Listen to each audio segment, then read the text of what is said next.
Couple of things before I announce the verdict. I want to point out that typically my role in a trial, in a criminal trial, is to manage the process. And the fact finding is done by a jury. That wasn't the case in this trial. I managed the process, try to, and I was also the finder of fact, and that is somewhat of a different role than we typically see. I'll tell you that you may have seen me, I make notes during the trial. I probably filled up 2 legal pads full of notes during the trial, but the closings I want to just listen, and that's what I did. But I wrote down 2 things in the closing. One was a statement by Ms. Ross that the evidence was overwhelming and powerful.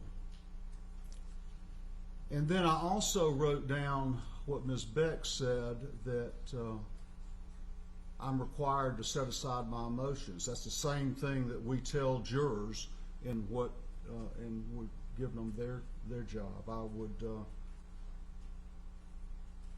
That's the way I have to approach this, and I did. Both of those statements are correct. I'll now announce the verdict.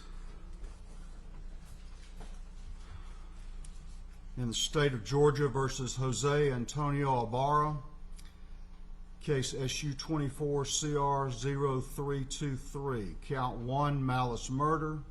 I find the defendant guilty. Count 2, felony murder. I find the defendant guilty. Count 3, felony murder. I find the defendant guilty.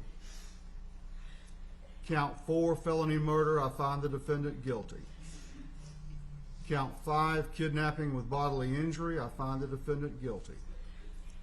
Count 6, aggravated assault with intent to rape. I find the defendant guilty. Count 7, aggravated battery. I find the defendant guilty.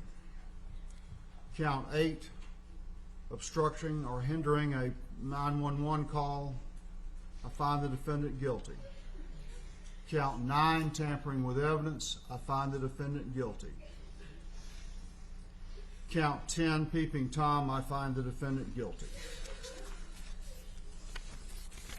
I certainly will allow both sides to look at this if you want to do it.